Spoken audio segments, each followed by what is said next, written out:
Mayad nga agahon. Coming to you live from Numancia, Aklan in Western Visayas in the Philippines. I'm having my morning cup of coffee in my coffee with Ginno cup here. My Copico Blanca. Copico Blanca is 3-in-1 coffee here in the Philippines. Coffee, cream, and sugar all in one. You just put it in your cup, put hot water, and you have a nice cup of coffee. Let me just put this on the TV here, make sure upcoming. It says upcoming. Let me see if this will work. I was gonna try to put myself on the TV though, so I can try to read the comments. Sometimes I have a hard time with the screen on my phone because it turns the comments into green and I can't read the people's name. Yo, yo, yo, Ginno, good morning, Tim C, my brother in Las Vegas. Viva Las Vegas! All right, there's Fortune. Good morning, Fortune. No school in Luzon, like pretty much entire Luzon. Here, they actually have school today. Leanne actually was supposed to be half-day school today because there was a proclamation from Malacanang, the palace, the president of the Philippines, that it was going to be half-day for government today. So I just decided to keep Leanne at home today. It's been raining yesterday all day. Looks like it's gonna rain all day today. For me, no use of bringing Leanne up just for half day of school. Plus, she's got a little bit of cold. She's got a little bit of cold, so I just let her sleep in. Missing a few classes this morning. I don't think it's a big deal.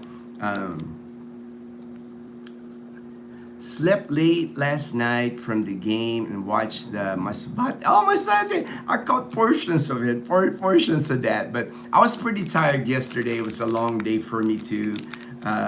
Went to the live stream. Went to the gym. We had to get Leanne a new school shoes because her school shoes got ruined. Just a busy day. Went grocery shopping and then cooked for dinner. So. Do you want to do live together? Yes, of course, we could do that. Michael White, the thriving Philippine expat in Masbate. Sure, I would love to do that. We could do. I've never done it before, so I don't know how to do it. Maybe I'll get guidance. I'll get guidance from someone. I've never done that split screen live with somebody before, so. Let me just, weather. I don't want to forget the weather. I always start with the weather. I don't want to disappoint Vegas Will. He wants me to report the weather every time. Right now, there's actually a super typhoon. I mean, that super typhoon that really causes damage here. It's in the northern Luzon area, like the Cagayan area that I always mention. Cagayan, Ilocos Norte, Batanes, Babuyan Islands, north of the Philippines. But that is no joke. When I see super typhoon, it's like I always like, man, that's like serious. That's serious here in the Philippines when you get a super typhoon. So today they're gonna have stormy weather in that area, and then. I saw from Fortune's post last night, pretty much the whole Luzon, some of Visayas, I know Antique province, no school today. They're pretty much shutting down like a third of the country here just because of the super typhoon Nando, the 14th typhoon here in the Philippines. And we've been getting rain all day yesterday. I even get a text message from James and Karen's Adventure channel. He texts me, hey bro, is it raining there? I told him, man, it's been downpouring here in Aklan. Off and on, it's not like a constant rain. But like right now, it's calm. But like it could be like 30 minutes from now, it'd be like a downpour. It's like, but it's been like that here yesterday. And I'm sure it's going to be like that here today too. I just finished watching the Charlie Kirk memorial. Watched that this morning. I had it on TV. I got up early this morning and watched that. Again, just so tragic, so unfortunate. But I know Charlie Kirk will live on now. I even really think for America, Charlie Kirk is our, this generation anyway. This is kind of like the JFK moment. I've seen analysts make comments like that he will be remembered. He will not be forgotten. If anything, his organization Turning Point. This could be the turning point, a revival of sorts, like people going back to traditional values in the United States, and hopefully, it's like, and I don't try to make it political on the channel, but I'm rooting for them. I'm rooting for them, rooting that we get America right back on track. I don't know why, but I feel like you're the type of guy that spent his early life learning Shaolin Kung Fu. No, I didn't. I never took. Unfortunately, we didn't have that kind of money growing up. It's like, and then all this stuff now that kids have, it's amazing now. Even the U.S., even here in the Philippines, if you're like middle class here in the Philippines.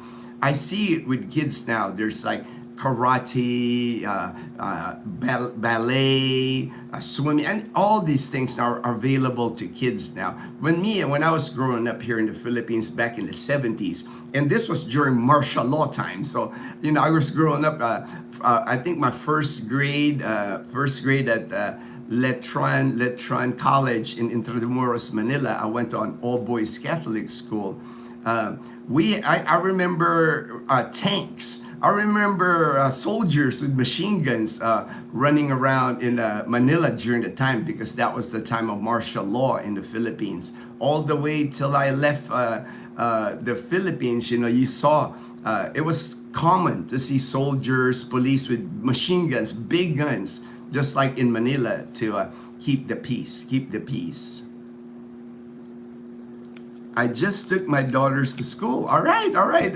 Michael said took his daughter to school. But here, I think everybody's gonna hold off their kids, like taking to school today. That's pretty common here because like when it rains, then kids, how kids like get sick easy, and they in the classroom a lot of times they pass the illnesses that they have because they're confined in a classroom. So I figured, since it was going to be half day today anyway, I think it might be half day for your daughter also, because I saw the proclamation from Malacanang Palace, the president saying the whole country, I think, has got half day government workers and half day for school today.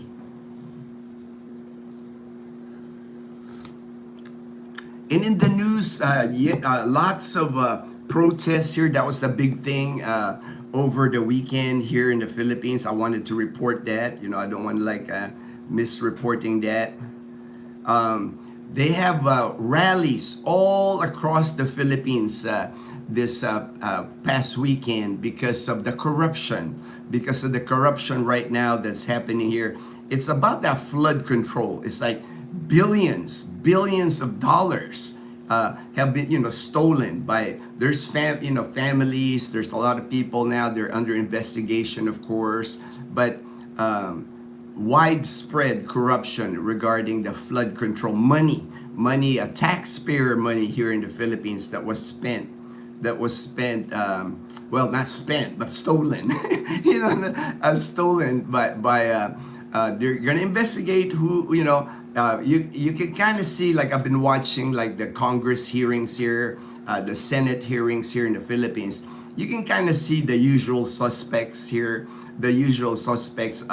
One of the organizations that's really taking a lot of heat is the Department of Public Works. And here in the Philippines, that's no secret. It's not a new thing. I know the flood projects, they took it to another level because they were stealing ghost projects. I don't know if you're familiar with ghost projects. Basically projects that don't exist, and they're just taking money, government and taxpayer money. But that corruption, that happens all across the world. It's not like exclusive to the Philippines. But this flood project, they just took it to another level. There was this couple, they're under investigation now. Within the last 5-10 years, they're becoming super rich. They have 40 luxury cars.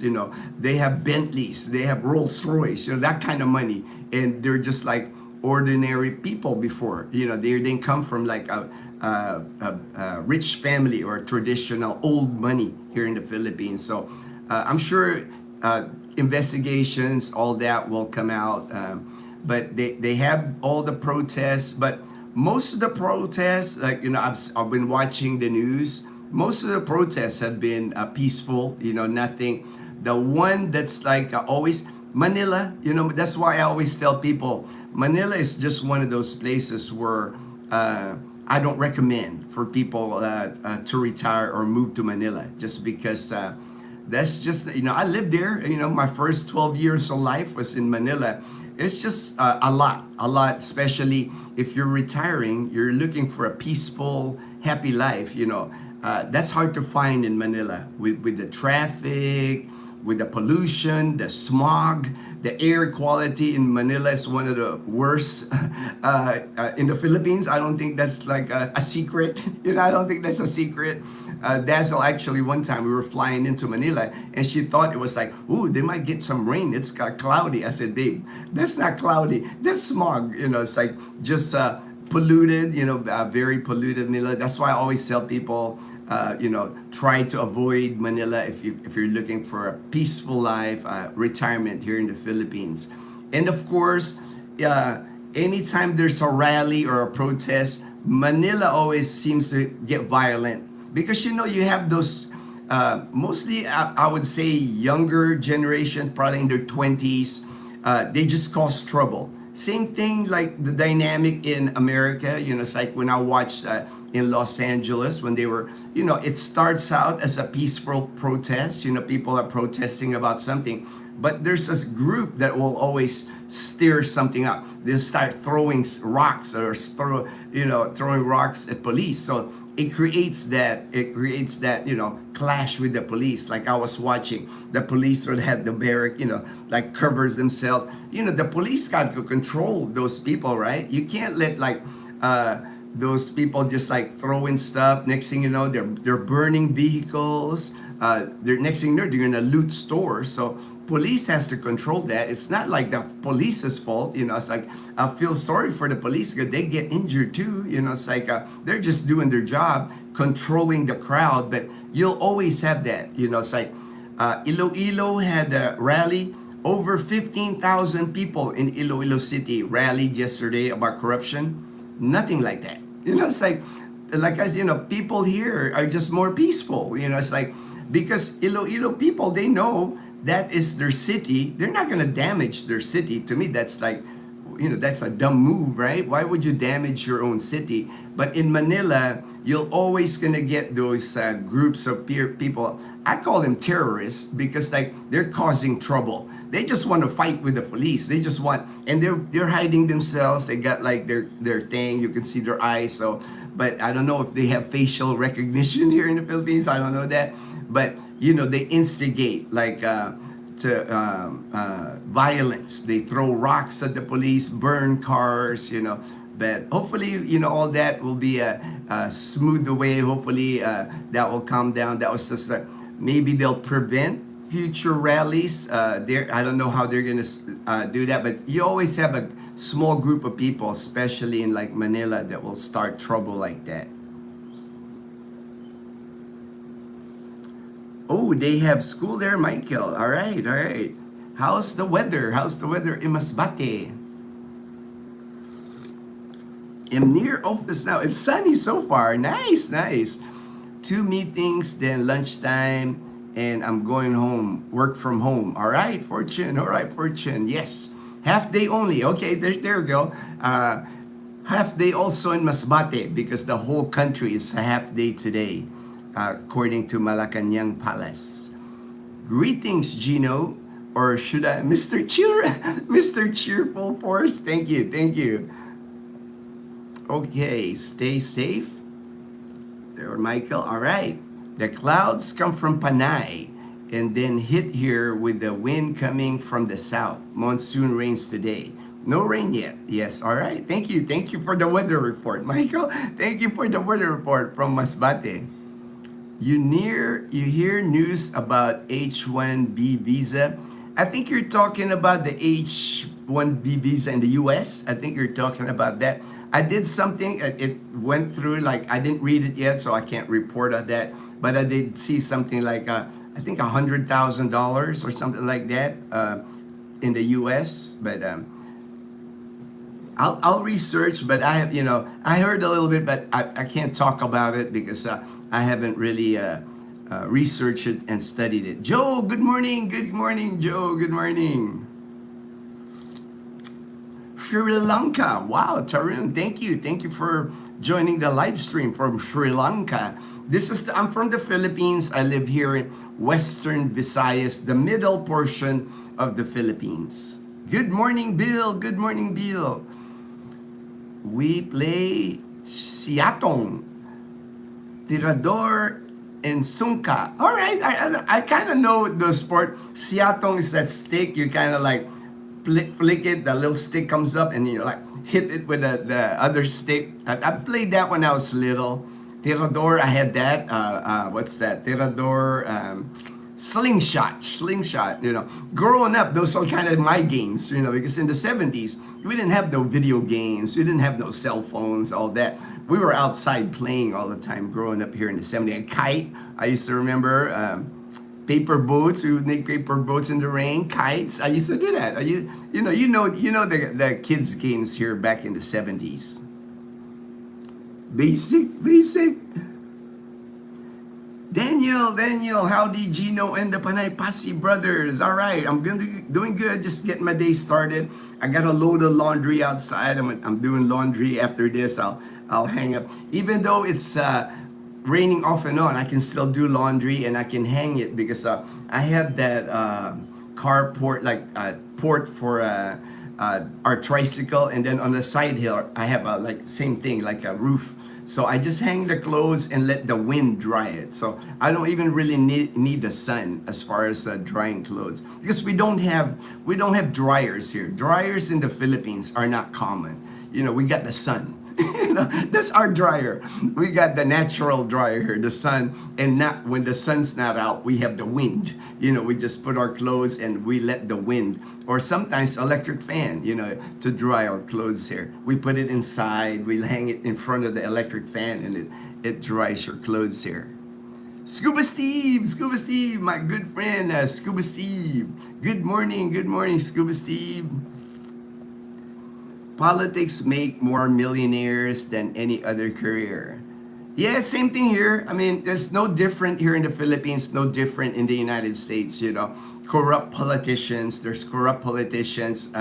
government people that steal money. I mean, that's universal, you know what I mean? It's like they make it sound sometimes like it just happens in one area of the world. I mean, anywhere you go, it's just, I guess, too tempting for government officials. And then also, like I've talked before, there's always criminal minds, man. The criminal mind is just amazing. They're always usually 2 or 3 steps ahead of of the decent people in this world, unfortunately. Good morning, Michael from Scuba Steve. Good morning, everyone. The first game I had was Atari. The game was that Pong. I remember that, the Atari, where you just had, it was like tennis. It's got like a little thing, and there's bleep. That's the first video game I played too. You just kind of, it's like you're playing tennis. I think it was called Pong. I think. But I remember Atari. That was the first video game that I also played. All right, let me go through my notes here. I talked about the weather. I talked about the anti-corruption protests all across the Philippines. It just didn't happen in Manila, but Manila got all the attention because they had violence. They had cops got injured because they were throwing rocks at police. police that were just doing their job. It's like they're trying to like make sure they contain those people, the terrorists I call them, because like you don't want them, they start burning a vehicle. I saw a vehicle burning, but you don't want them to start looting the stores. It's like, so the police are just trying to contain that, so they're just doing their job. Oh, an earthquake. There was an earthquake also, 5.0 earthquake in the Sorsogon area. That's like the Bicol region. Yeah, Legazpi. It's like in the Bicol region. Earthquakes are common. It's like somebody even sent me a message. Why are you even reporting earthquake? There's hundreds of earthquakes that happen in the Philippines. But like I told the person, it's like, yeah, I understand, but a lot of times you don't feel all the, whatever hundreds of earthquakes that happens. They're minor enough that you don't even feel it. But when you feel an earthquake, and when you're in an earthquake, it's an earthquake. Like I remember I was in Boracay back in June, and we felt an earthquake. It's like we thought it was like a truck that hit the building or something, because we were at the Airbnb, and it was like, boom, like a loud sign. I was like, what was that? What was that? And it was an earthquake. So it still surprises me, like when I feel earthquakes when I'm here in the Philippines, because I've been in Japan. I've experienced earthquakes before. California, I was lived in Southern California. We had earthquakes there. It's still it still gets you when you're like in an earthquake. And I was at one of the biggest earthquakes here in the Philippines, July 1990, when I was stationed in the Air Force. I was stationed at Clark Air Base. So when you feel an earthquake, it still like catches you by surprise, because it's something like, it's not normal. So just be aware that when you come to the Philippines, that's one of the things that you might experience here. You might experience an earthquake here. Let me just see, though. That was my notes. 50313. All right. Jason, hey, good morning. Good morning, Jason. Good morning, Jason Potter. I can see that green. That's good. Maybe it's like the it's not so light. It's no light. So today, since it was like the political rally, this political rally, my topic today is some of the things that you don't do in the Philippines. This is for my foreigners, that people coming to the Philippines. I'm going to discuss some of the things that you do not want to do here, or else that tourist visa that you have, they might just nix that, and you might be on a plane back to the United States or the country where you're from. So I'm going to discuss some of the things. I made a quick short list, not a long list, because I have to keep track of all the comments here. But one of the things that you're not supposed to do here if you're a foreigner, do not participate in any political rally here. It's tempting because they're all over right now. It's like the whole country is protesting about this corruption with the Department of Public Works. Even in Calibo, they had a small rally, not a lot of people. It's like I said, here in the province, people are just peaceful here.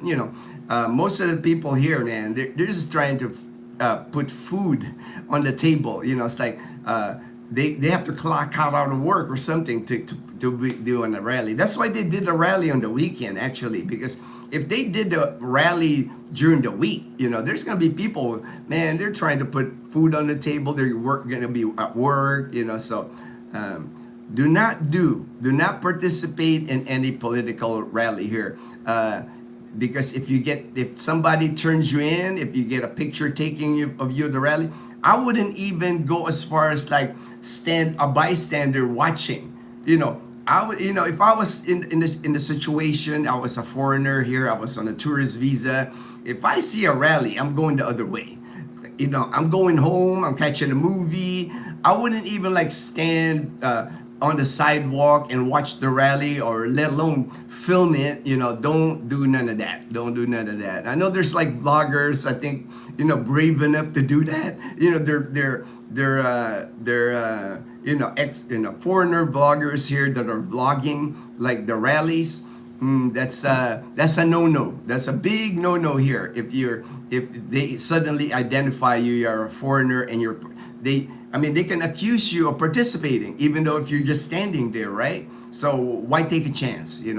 Don't be around any of the political rallies here in the Philippines. Nothing will come out good with that situation. You're trying to live a peaceful, happy life here in the Philippines, trying to establish your life. Worst thing you can do is go to a political rally. This is the most important info the military taught us. We are visitors. Be kind and follow the rules. Amen. Amen, brother. Amen, Jason. When you come to another country, like I was in the military too, like Jason, when I lived in South Korea, when I lived in Japan, when I was stationed here in the Philippines as a member of the United States Air Force, we were taught that. We were taught that be respectful of the locals. Don't get into any confrontation. If you see something that's like, oh, that doesn't seem right, move away. You're not here. What they do in their country today, you might view it as like not good or against your beliefs, but this is their country. It's like the Philippines. It's a different culture, a different mindset from America. You're a guest here, so you have to respect the way they do things. You can't be like mouthing off, saying like, "Oh, that's dumb, that's stupid," or worse. Another thing that don't ever do is post on your Facebook against the Philippine government.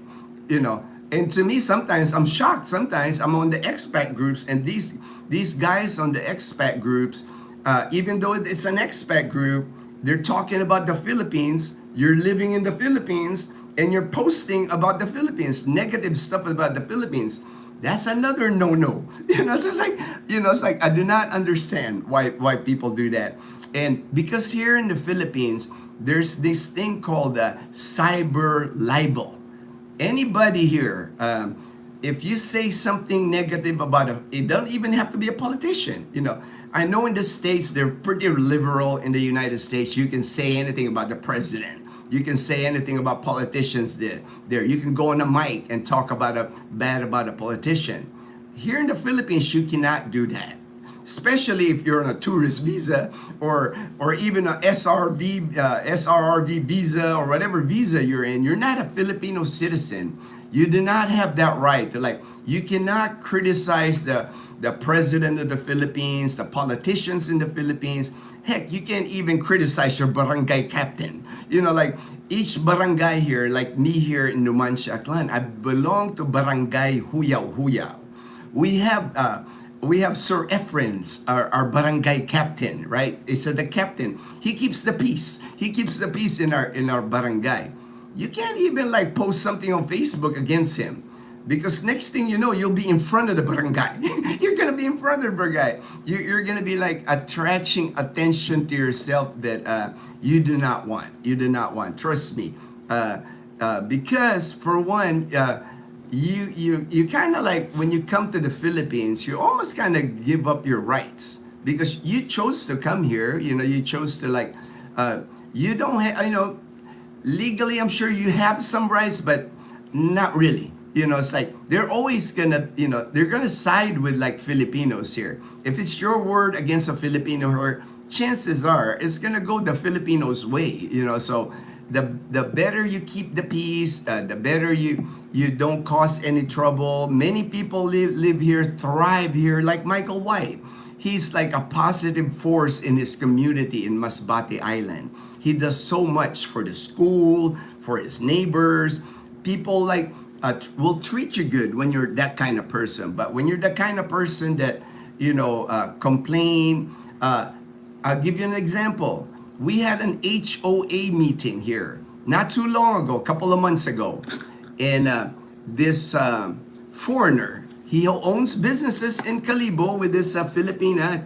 They own businesses here. One of the residents here in at Camellia Atlan, we were having a meeting, peaceful meeting, it's like HOA meeting. We're discussing HOA issues, and he just the secretary of the HOA at the time was like running the meeting. It's like these are our board of directors. For me, I respect them. It's like they're not getting paid. They took on this job, so this gentleman decided to like called the lady, and this is a lady, this is a gentleman, like a foreigner gentleman, called the lady stupid, like in Filipino, because he knows a little bit of Filipino, I guess, in front of everybody. So it's like, that's not a good thing. You're calling out somebody you got witnesses. There. So what happened? Next thing you know, the ladies, and she has the perfect right to do this. She went to the barangay captain and said, this person called me in public. That's like, it's almost like libel, right? Because like calling you like stupid in front of everybody. So they were in front of the barangay captain, and the general foreigner, he had to make a public apology, sign a paper that it was his fault, it was his wrongdoing. So you got to be careful. This is not America, Canada, Australia, where you're from. You got to respect. You got to respect the people here. You can't like think that you can get away. You can get away, especially Facebook. Your name's in it. Even especially if you use your name on Facebook, and then you make a post. That's proof. What else proof that they got? Even on Messenger, like we have a group chat here. You can't mouth off on a group chat, because like they can screenshot you, take you to the barangay, and that's just a step. If the barangay can't solve it, the next place is the police station. So it's like keep the peace. Leave all that anger that you have, all that the stuff you're carrying. Leave that in your country. Come to the Philippines with peace in your heart. You're not gonna find peace and happiness in the Philippines if you bring that same anger that you have in your country and you bring it here into the Philippines. It's just a matter of time till you get in trouble here, because you're bringing that anger. Most people here are calm people. The provincial people here, like I said, most of them are farmers. Most of them are fishermen. They're just trying to do their best in the situation they're in. They're just trying to put food on the table. They don't have like the luxurious life that we Americans, when I lived in the U.S., we're spoiled. When you come from the U.S., I was there for over 30 years. We are spoiled in the United States. We want everything handed to us. We want everything like if a little thing goes wrong, we're complaining. We're doing this. It doesn't work like that here. People here, like I said, they're just trying to live a peaceful life here. Most people that I know here are very peaceful. If anything, it's a lot of times it's the foreigners that I see here that are like always making a scene here. Let me see what else. Don't do in the Philippines. This is kind of off topic, but this is again. I had one of our viewers contacted me, and that's why I want to talk about this. Dating a married Filipina. Just don't do it. Don't do it, man. Dating a married Filipina, nothing can work out in that situation, in my opinion. Even if the Filipina tells me, oh, I haven't been with my husband in many, many years. We're separated. He's gone on with his life and all that. Don't date a married Filipino. There's so many single Filipinas here. Why date a married one, right? But I had a viewer, I don't think he's even with the person now, which I'm thankful for.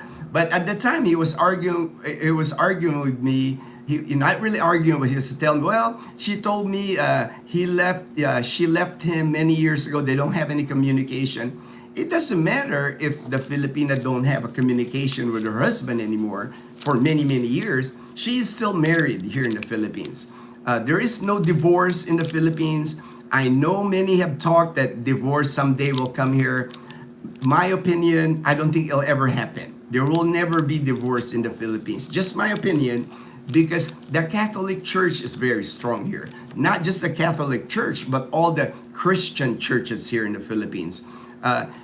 Very powerful, a lot of influence in government here. It's almost like if you're the one that likes pushing divorce here in the Philippines, if you're a lawmaker here in the Philippines and pushing divorce here in the Philippines, I almost think it's political suicide. Again, I don't want to get political. Just my opinion. This is a different culture. The Philippines is more traditional. Philippines are more traditional. They believe in the sanctity of marriage. And one way to cover yourself if you're dating and you kind of like feel like, man, I think my girlfriend might be married, or if you have doubts, as far as your girlfriend or the person you're dating, there is this document here in the Philippines called a CENOMAR, Certificate of No Marriage. And you can request that certificate of no marriage for, you can't get it from the government. You can't do it because the person is the only person, like the Filipina you're dating, she can request it from the Philippine Statistic Authority. She can request that document and show you, hey, here you go, proof I'm not married. Just to keep keep you safe because here in the Philippines, a case can get brought to you for adultery or for dating or going out with a Filipina. You can get a case here open against you, and why even put yourself at risk? In my opinion, it's like there's so many free single Filipinas here. Why even take a chance? So don't do in the Philippines. Don't date a married Filipina. And then the other thing that I remember this just because we just had an election in May, and I saw on a lot of expat groups that I belong, almost kind of like bragging, like, hey, I'm having a beer, I'm at a bar drinking, because here in the Philippines during election day, there's like 2 days: the day before election day, and sometimes the day after. There's a liquor ban. You're not supposed to drink if you're Filipino. I know the foreigners, I know they're exempt from that because they're not Filipino citizens. They're not voting. But I don't think it's a good idea to be posting on your Facebook that you're in a bar having a drink just to, like, to me that, those kind of behavior, just why do you have to show off, or why do you have to, like, because nothing can come good with that, right? What are you gaining? What are you gaining if you do that? So you can drink, it's not, you'll have a hard time buying during those days. So if you want to buy your liquor beforehand, you can do that. Of course, you can have liquor in your house. So to me, if liquor and drinking is that important to you, just drink in your house. Nothing can go wrong in your house. That's your own place. But heading to a bar and having a drink in a bar here during those election days, probably not a good idea. Just in my opinion, probably not a good idea.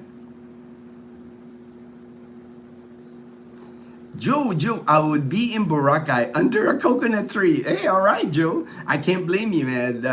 One of the best things I do here is sitting underneath a coconut tree. I always have to look for coconuts. I don't want that thing falling off me. And they cleared that out most of the time. You got to double check always. Like, even on White Beach, Boracay, look up there, make sure there's no coconuts on the coconut trees. Many coconut trees actually in Boracay Island now. It's actually, I would say, because of the pandemic, more coconut trees grew. It's like, it's thicker now. It's thicker now on White Beach, Boracay.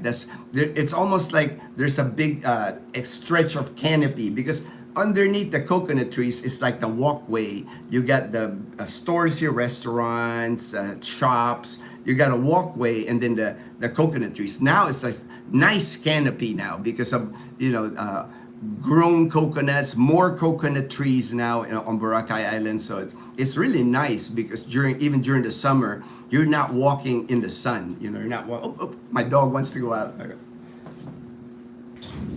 right, Chloe.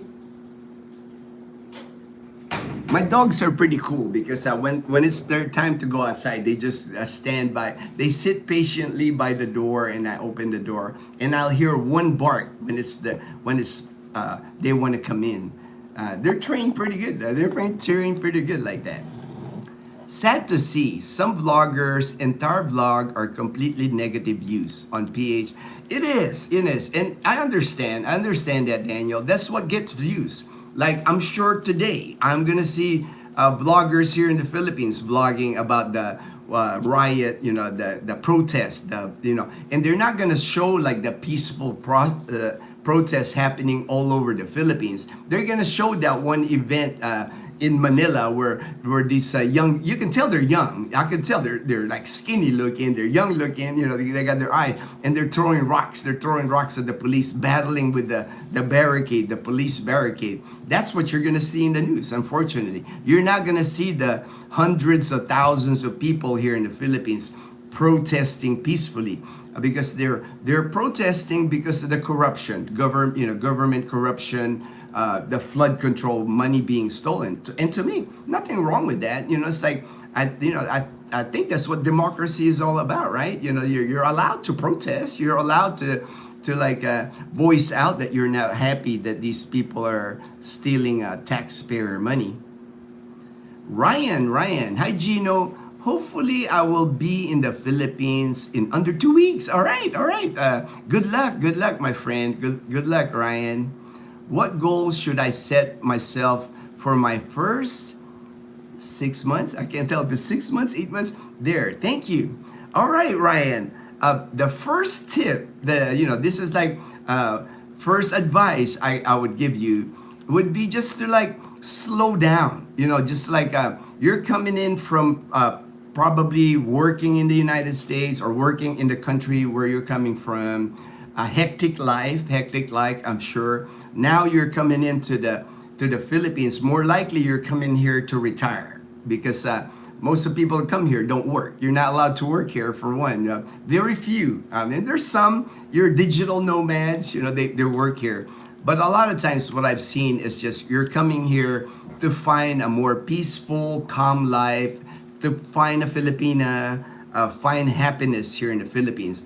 The thing, my advice is you just have to slow yourself down. It's decompress, especially if you're recently divorced in the country you're from. You're coming in with baggage. Your mental health is not the best. I'm not saying you got illness or anything, but you got a lot of sometimes anger, sometimes frustration coming into the Philippines.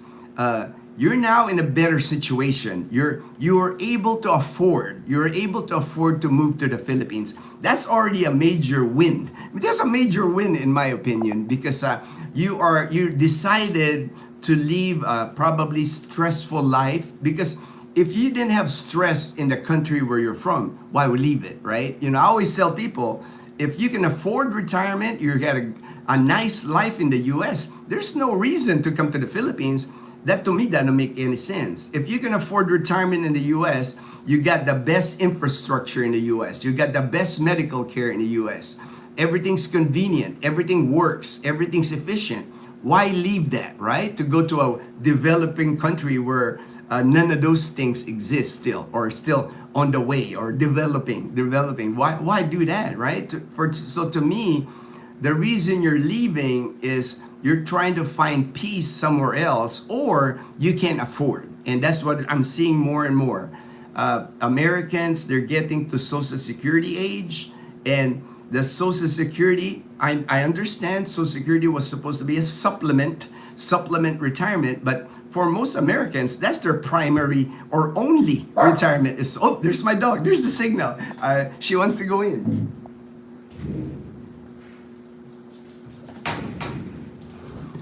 Most Americans I'm seeing now is that is their primary. Social Security is their primary retirement fund.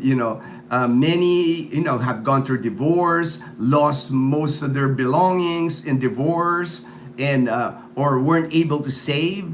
So does that mean if they weren't able to save, they get to Social Security, they'll just work until they die? So to me, they have the option. Because when you have Social Security, I would say if you have $1,500, minimum. If you have $1,500 minimum and up, hopefully up, hopefully up. You can live in another country. You can live here in the Philippines on $1,500, better than the life that you would have in America. I've seen that time and time here in the Philippines. I talk to people that come here and they find a better life here because they can afford it here on $1,500. $1,500 in the U.S. Doesn't get you much these days. From what I'm seeing, from what people are telling me, sometimes they're telling me $1,500 doesn't even pay for my rent. So and again, not everybody has multiple pensions. Now, the people that have multiple pensions, they can happily retire in the United States. So the ones that don't, they look for the place like the Philippines, Thailand, Cambodia, Mexico, Panama, Portugal. There's many countries where you can find a cheaper cost of living, afford to retire on your military period. But going back, Ryan, the biggest thing is like just decompress, slow down. The first month, I would just be like, don't be in a hurry to like, I got to go to Thailand now. I got to go to travel in the Philippines. Don't do that. First 30 days, just wherever you land here in the Philippines, get in your apartment, home, or whatever your housing situation, and just do nothing. Just do nothing. Just like, do the day-to-day, like cook, go to the grocery, cook yourself something. Don't be in a rush to like, I see that dynamic all the time. People land here, they're here 1 week. Man, I'm going to Palawan, I'm going to Boracay, I'm going to like Thailand, so, because that creates stress, because you haven't traveled here. Traveling in the Philippines is not the same as traveling in the United States. A 1 hour flight here in the Philippines can be stressful. Because in the US, most of the time, if you go from, let's say, LA to Phoenix, 1 hour flight, easy, boom, you're there 1 hour. Here, there's delays. There's the airport might be a small airport where there's a lot of people, congestion, the going through the screening process. So to me, just get situated first, get situated here in the Philippines.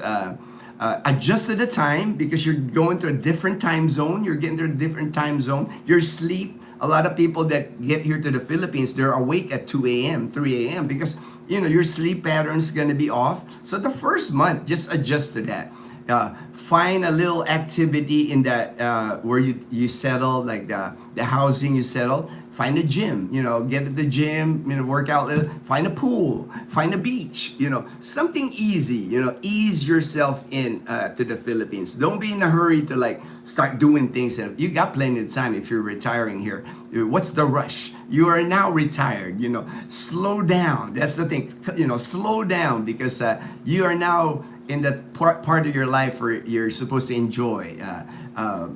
Smell the roses, is what they say. And then to me, if you're coming in here on a budget like I was coming in a budget, you don't really know until you get here whether your budget's gonna work, right? It's like people, you can plan. I had Excel spreadsheets. I had like mapping out my expenses, but you don't really know your expenses till you get here. And then sometimes there's surprise expenses that you didn't expect when you get here. So to me, like my first 3 months, I was just making sure that the money, my military pension, that I had enough money every month. So the first 3 months, I was even more frugal. I was like careful with I was actually tracking my expenses like day to day. My first 30 days, day one, I ate here. That's much I spent. I went to the market. I bought this. I had an Excel spreadsheet, like tracking my expenses. And then when I realized after 3 months, from month 1, month 2, month 3, I was actually saving a portion of my military pension. I was like, I had it made. I was like, I had it made because I was in the back of my mind. I was like, well, I'm only here on my military pension, but I'm saving money every month. So after that, that was like a weight off my shoulders, and I knew that I can make it. I can make it, and I wasn't in a hurry to buy things. It's like people always, they want to ship tons of balikbayan boxes here. They want to buy the minute they hear, I gotta buy me a flat screen TV. I was not in a hurry to buy anything, because when you do that, a lot of times, if you go to a place, your housing that you choose before you land here, you send a ton of balikbayan box to that place. You buy a flat screen TV the minute you get here.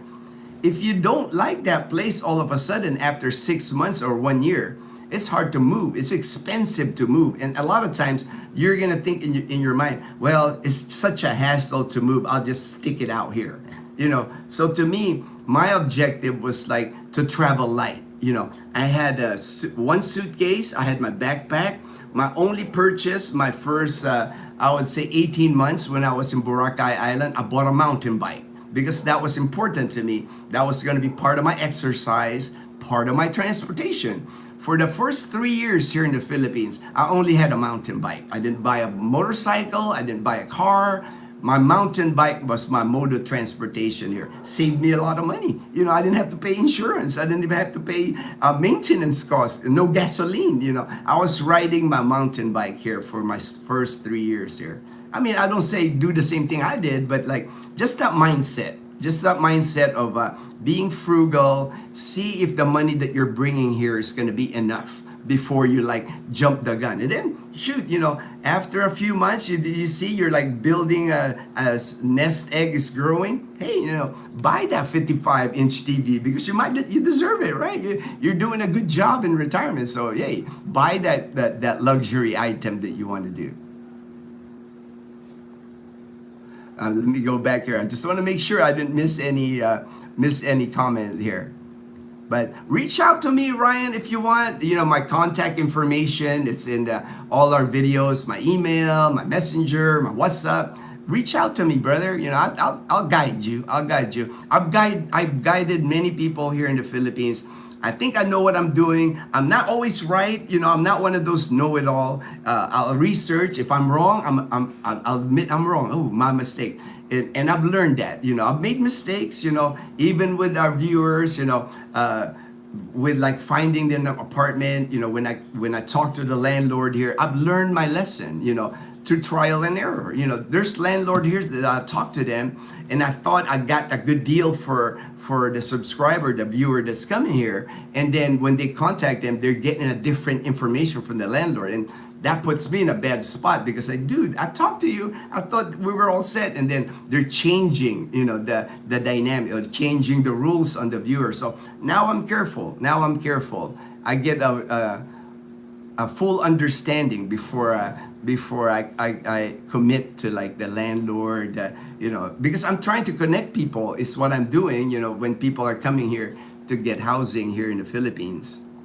I was in Singapore when they whipped with cane in public the lawyer's kid. I remember that. I actually remember that incident in Singapore. I read about that, American Michael, for vandalism, painting, graffiti. Right, Jason, because that's the rules of the country.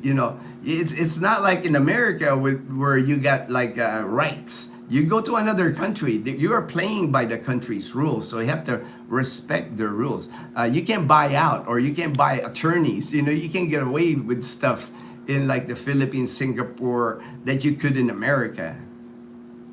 Liquor ban, Fortune. Establishments can't sell. You can buy ahead and drink in your homes. I know that, Fortune. That's why I mentioned it. But you'd be surprised, Fortune, because there's brave foreigners. I can remember because I saw it on my Facebook, man. They're in a bar in Manila or whatever they are, and they're like posting that they're drinking in a bar. I'm like, to me, it's like, why do stuff like that? That's why, don't do in the Philippines. Abide by, if there's a liquor ban for like 2-3 days, just just abide by the Philippine rules. Don't, Fortune said you can drink all you want in your house as long as you buy it ahead of time. But don't be going to 7-Eleven and trying to slip the guy money or sell me some beer. Don't be that guy. Don't be that guy, man. Where are you going here, Ryan? All right, Ryan. Belus. You can stay 3 is not enough. Going on 4 years, LOL, not enough? I lived there most of the time, maybe 10 years. All right, Belus, my good friend in Wyoming, in God's country in Wyoming. Ryan, thank you for the advice. I'm thinking of staying in Danao, just north of Cebu for a month to ease in my return. There you go, ease in. Great, soft landing is what I always advise people when they ask for my advice. Find that place where it's going to be a soft landing.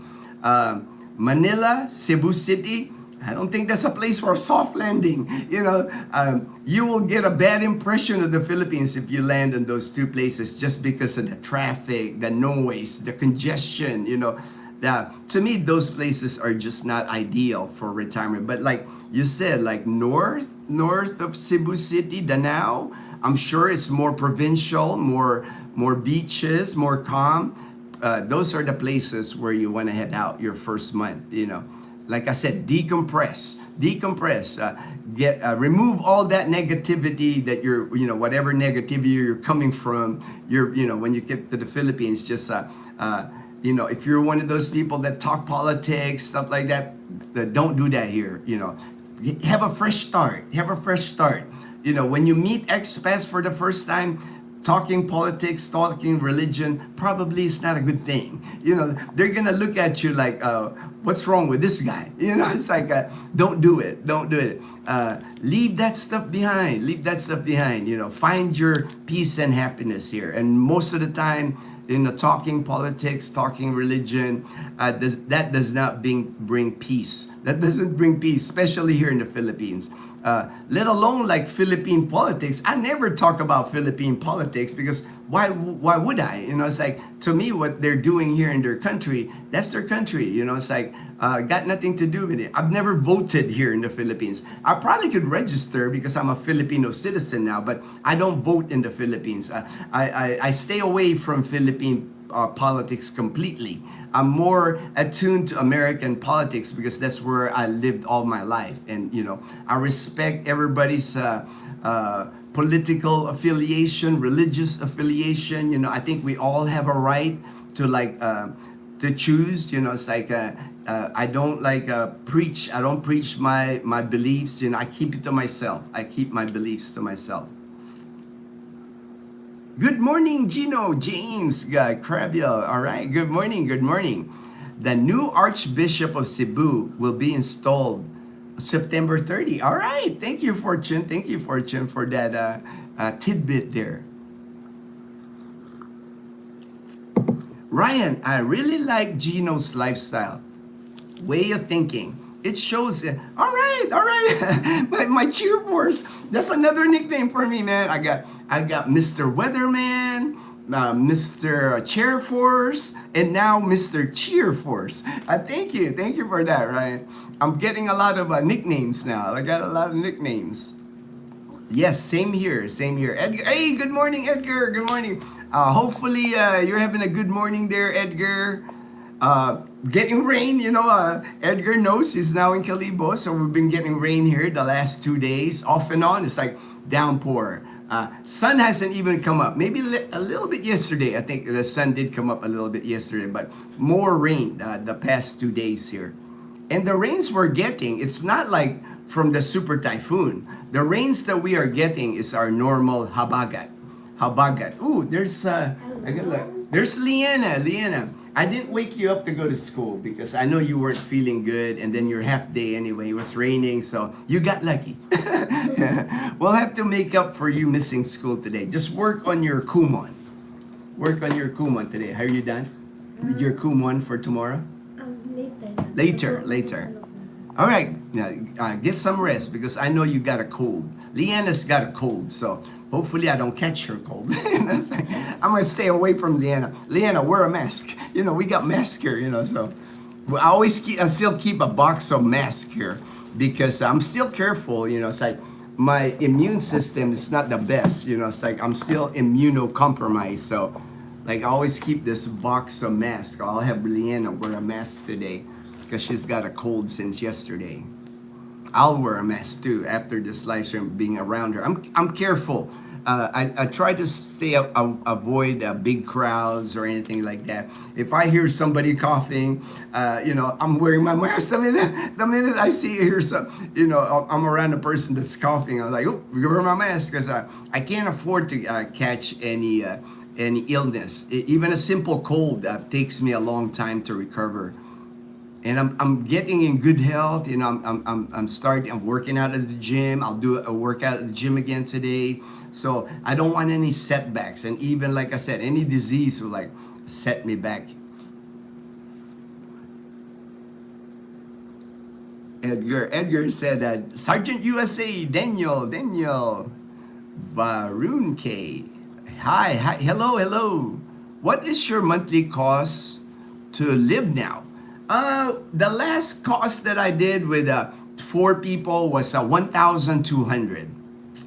What makes us able to do that here is because my mortgage on this house. This is a house and lot.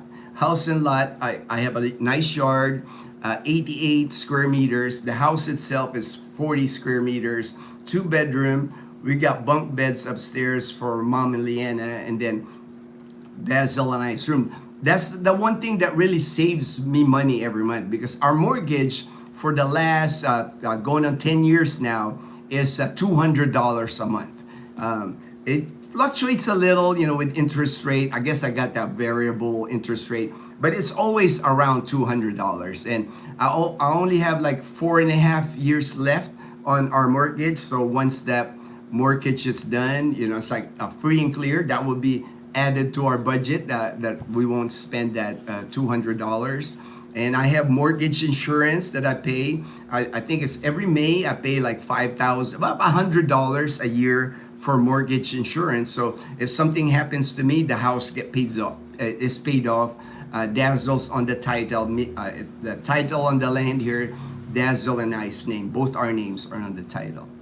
But cost of living, the reason why we're able to live so for 1,200, we still got 1,000, so about 56,000 pesos. The cost of living here in Aklan province, one of the lowest in the Philippines. Fresh vegetables, fruits, seafood, really inexpensive here. Hard for me to find an area in the Philippines where the cost is higher than here in Aklan. And that's the other thing that that I chose Aklan, decided to stay here long term, 14 years now, because the cost of living here is really low. And then we don't have the temptations here. We don't have the SM Mega Mall or SM City Iloilo. We don't have SNR, Landers. We don't have Robinson's Mall. We have Gran Gaisano, which is just like a department store. It's not like the big malls where when you go to the big malls, you're tempted to spend money. We don't have that here. A lot of our fun things that we do here, we go to the park, we go swimming at the beach, we go to a swimming pool, we ride around in bicycles here in our neighborhood. The simple joys in life is what we do here. There's not a lot. About the most we spend money is when we go to Boracay Island, since we live so close to Boracay Island. And even that, I can find budget hotels in Boracay Island. $25 a night hotels in Boracay, because I've been there. I got friends there. I know where to spend my money. I just spend my money wisely, and I think if people need help with budget, I can help with that too, because I run a pretty frugal budget but comfortable budget. We're eating good. We're eating out once a week, restaurants. We're buying healthy food. So it's not like when people say, "Oh, that's just surviving." You're not thriving. You're just surviving. I don't think so. Any good hospitals in Iloilo, Ginno, Joe? Oh, that's where I go, Joe. Go to Medical City, Iloilo is where my hospital, TRICARE preferred facility, good hospital. It's like it's got all the specialties, cardiology, my oncologist, even like pretty much anything. My MRI, I'm gonna get the MRI done in Medical City, Iloilo next month. My monitoring MRI for my cancer. So all good. It's like plenty of good hospitals in Iloilo City. Good day, Edgar, Daniel, for Virtune. All right, Vaughn. Vaughn, I am coming to the Philippines for the politics. For the politics? Originally born in the Philippines and went to the US. I find myself knowing what right looks like and would try to make a difference. Hey, you got that right, man. If you got that, if you're born in the Philippines, you get your Philippine citizenship back. You got that freedom to do that. You got that choice, man. You got that choice. If you think you can make a difference here in the Philippines, why not? Why not? Many Joe. Ginno can rattle off my cousin. My cousin is a allergologist at St. Paul Hospital, another good hospital in Iloilo. Iloilo City in Western Visayas, even ahead of Cebu. I would even claim that. Even with Cebu City and Iloilo City here in the Visayan province, Iloilo City is becoming the medical hub. The medical hub here in the. They do transplants. They do transplants in Iloilo City. So people from Negros Island, people from Bacolod, even all the way to Dumaguete City, they come to Iloilo City to get their treatment. Because here in the Philippines, you're not, when I say medical hub, it's not just the hospitals, but also if you want to study medicine, if you want to study nursing, Iloilo City is becoming the hub here in the Philippines. Foreigners are coming to Iloilo City to study medicine, to study nursing. That's how popular, how thriving the medical in Iloilo City is. When they do board exams here for being a doctor, for being a nurse, Iloilo City colleges are always in the top 10, if not number 1 here in the Philippines. A lot of smart people in Iloilo City. That's why for me, when I got sick with cancer, people were telling me, it's like, oh, so you're flying back to the US, you're going back to the US. I was like, why would I go back to the US? It's like, I'm going to get the same treatment in Iloilo City, radiation, chemotherapy.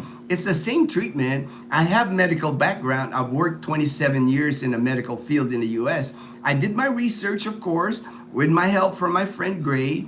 I would the treatments, my chemo, I was going to get gemcitabine, cisplatin, the dosage of the chemo meds. It's the same that I would have gotten in the United States.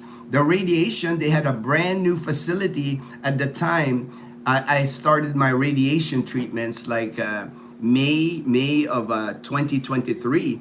July of 2022, they just opened a brand new Medicus Cancer Institute in Iloilo City. So I looked at the equipment they had, brand new equipment. I checked it online to see if this is the latest. They had the latest equipment. So to me, why would I go back to the US just to get medical treatment when I can get the medical treatment here in the Philippines? And I had my family here. I had Dazzle here. I had Dazzle's family here. I have full support here, so if I had gone to the US, I haven't been back in the US in many years. I would have, I have friends. I have my sister in Houston, Texas that would have taken me in, but I didn't want to burden them. It's like, that would be a big burden on somebody, having me going back to the US, and they would be looking after me. And I already know people are stressed in the US, they're trying to earn money in the US. Last thing I'd want to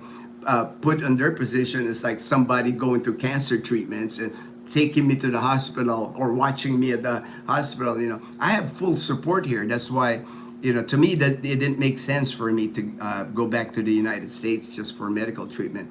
All the treatment I need ever, even if I have a heart attack, even if I need whatever transplant, they do it here in the Philippines. So to me, I don't believe on the notion that that the inferior medical care in the Philippines. There are hospitals here that are inferior. I'm not denying that, but there are also good hospitals here in the Philippines. JCO certified hospital here in the Philippines. So it's not true when you say, there's people that come here from Guam. There's people from Guam. That's an American territory. There's people from Guam that fly to the Philippines and get their surgery done here in the Philippines. So to me, all that stuff, all the stuff sometimes, people just don't do their own research. They look at a video and they say, oh, they believe a video or somebody telling me, do your own research, do your own research. Do not down the Philippines too much. I know there's a lot of developing going on in the Philippines. They're behind on things, but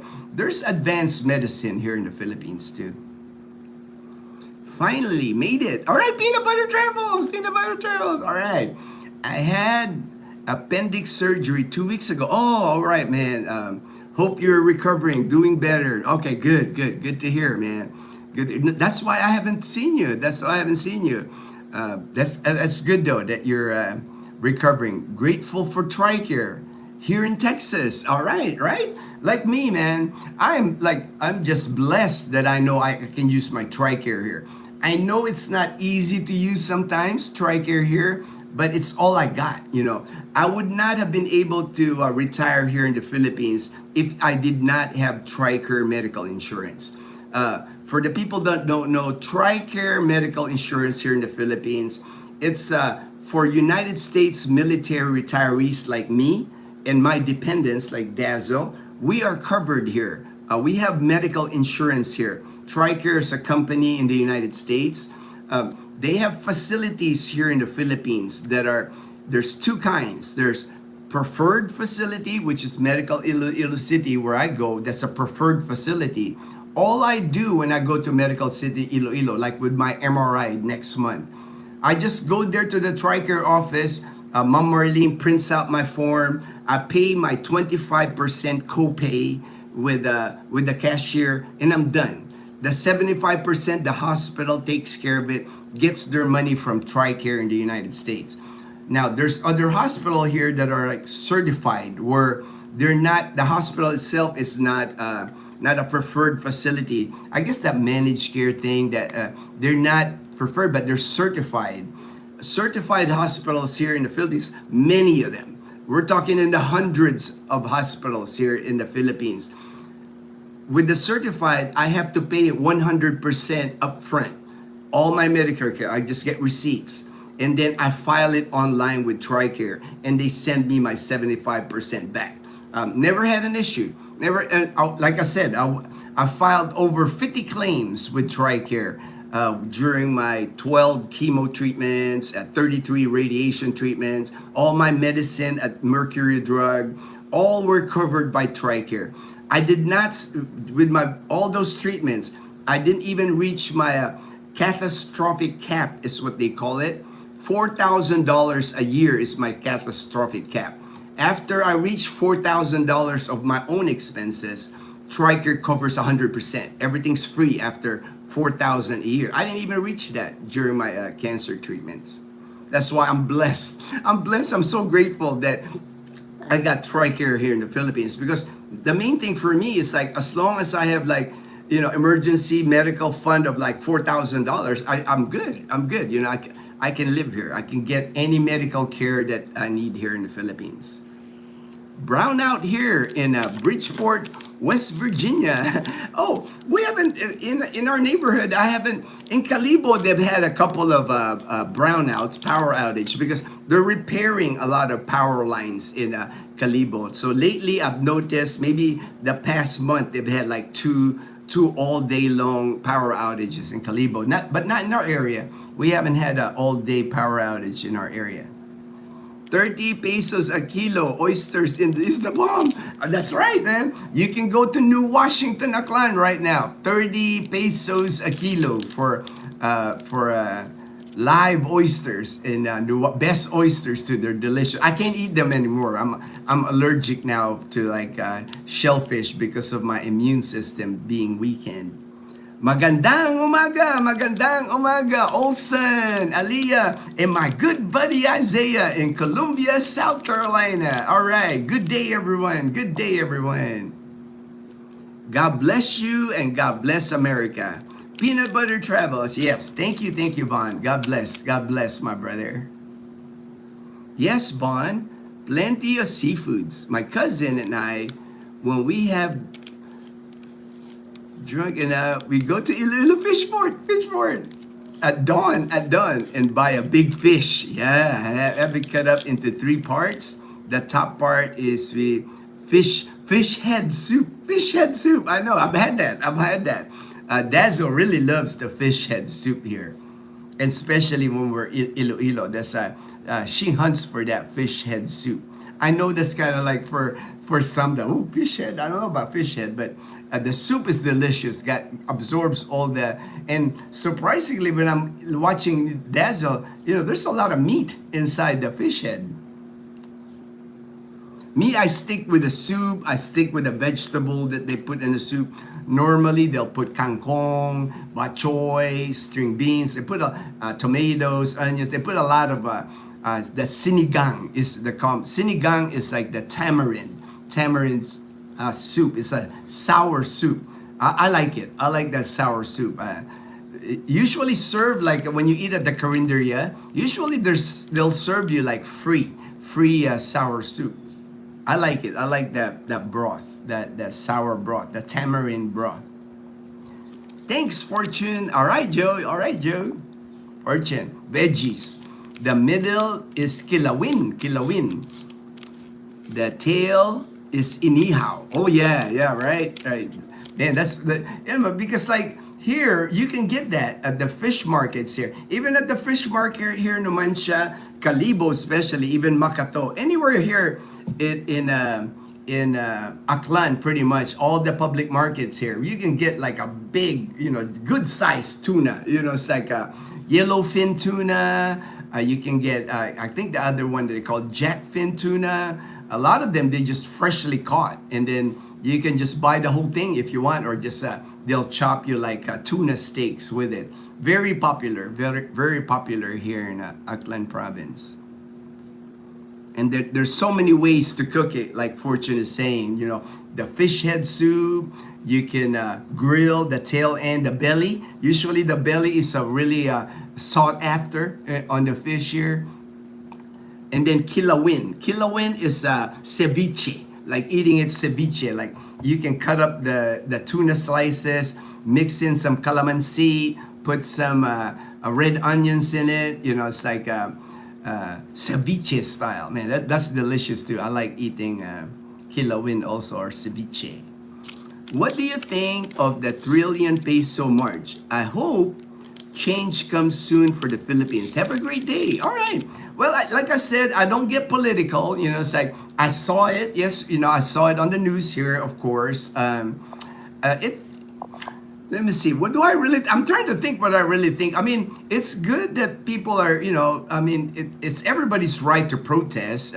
There's corruption. There's corruption here for sure. But to me, corruption in the Philippines. It helps, I think, that people are making it a big deal, putting it on the news. But corruption is just like ingrained in the Philippines. Unfortunately, I don't think it's gonna make a difference. The Philippines just got a lot of corrupt politicians, corrupt everything. Even back way in the 70s when I was growing up, corruption is just one of those things that it's hard to stamp out because especially now with the fake news, both sides blaming. It's the same dynamic in the US here. There's two sides here in the Philippines, and they're like finger pointing, you stole. And then, nobody seems to be really paying the price, even if you get, let's say you get put on a scandal, and that this has happened to many politicians in the Philippines. They get put on a scandal, a scam, or whatever, corruption. They get taken out of office. next thing you know, they're back in office. So to me, it's like I think it's unfortunately, I think it's just part of the Philippine government. It's part of corruption. Is just ingrained at so many levels. It's not just like national politics. It's from like the barangay, the mayors. There's just a lot of corruption that goes on in the Philippines. I don't think a march. I'm glad they did and put light into that corruption, but I don't think it's gonna make a whole lot of difference. I can't wait. Thanks, Ginno. All right, Joe. Have you tried Diwal? Angel wings. I haven't tried it. I know what you're talking about. It's like that white shell, kind of long shell. Again, I'm allergic to them now, man. Any shellfish, even squid, shrimp, anything, I can't eat. The only thing I can eat now is like tuna cubes of tuna. I can eat that, or a tuna steak, but I can't eat a lot of shellfish, unfortunately. I was not allergic before, but with my immune system being compromised by chemo treatments, I can't eat any more shell. I swell up, my throat, everything swells up, so I'm not gonna take a chance.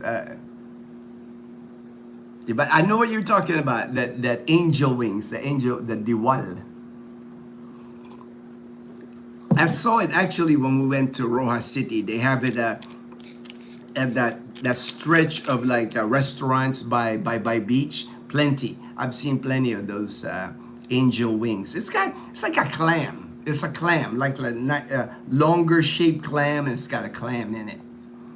Dumangas, your place is the new hotbed for seafood now. Oh yeah, I saw that. The last time I traveled from Dumangas to go over to Bacolod, we took our car on the ferry. You have to catch the ferry from Dumangas, Iloilo to go to Bacolod City, the Bredco port. You have to catch the ferry there to put your car or motorbike, if you want to take your motorbike, at Dumangas. And I saw they got a bunch of like seafood restaurants there in Dumangas. I'll be there tomorrow. Devon says, I'll be there tomorrow. You can't go to Panay without feasting for sure. I know Fortune. I know when he comes here to Panay Island, he goes on a seafood feast here. Right on. All right. I saw a pic last week in Tibiao Antique. Yeah, not very far. I have not made it actually to Tibiao all this time. The furthest I have gone in Antique, Fortune, is Colasi. I've been to Colasi, I've been to Mararison Island, but I haven't made it to Tibiao. And I know it's only about an hour more from Colasi. Next time I go to Antique, I'm gonna hit Tibiao. Bañera. Oh yes, skipjack tuna. And when Fortune says bañera, it's like a whole bucket of like, and they caught like what, 25 buckets of skipjack tuna. Antique is like blessed. Antique, when it comes to like tuna, seafood, man, they catch so many in Antique province. Because Antique province is not well populated. Their population in Antique province is not that big, and it's spread out, and it's the whole coastal area, the west coast. It's all coastal from Pandan, Antique, Colasi, Tibiao, all the way to San Jose. I mean, everything's like coastal. Antique here in the Philippines is known for being where the mountain meets the sea. It's like spectacular. You're like driving in a mountain area, and what's that noise? Totoy knocked over something. So you're like driving in like the mountainous area of Antique, and you're looking at the ocean. It's just a spectacular drive.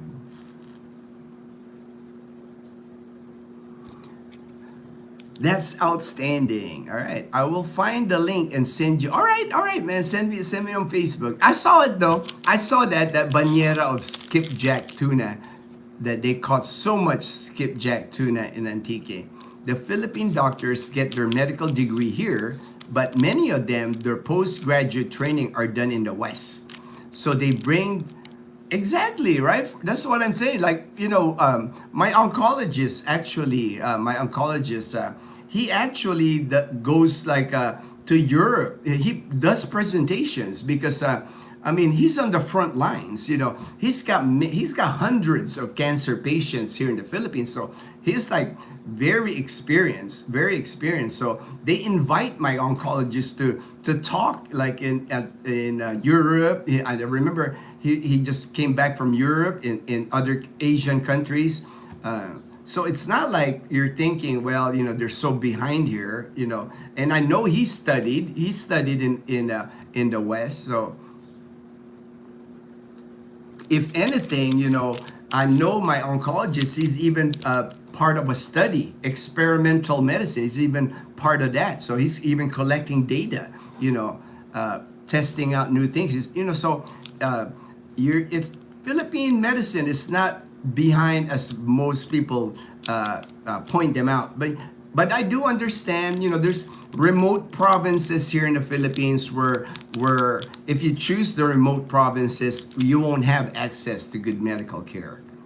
You want to be at least close to a city. Like me, I'm like 3.5 hours away from Iloilo City. You do want that, especially if you have like medical conditions. You don't want to be living out in the mountains, living away from like a good medicine. It's like, let's say you live in Antique province up in the mountains and you got like, heart condition, diabetic condition. That might not be a good idea. You want to live close to a good medical facility and check it out. If you land here in Calibo, go to Asia Pacific Medical Center and find out what they got. Don't wait until you're sick, to find out. It's like you want to learn about what kind of medical facility is available to you before you get sick.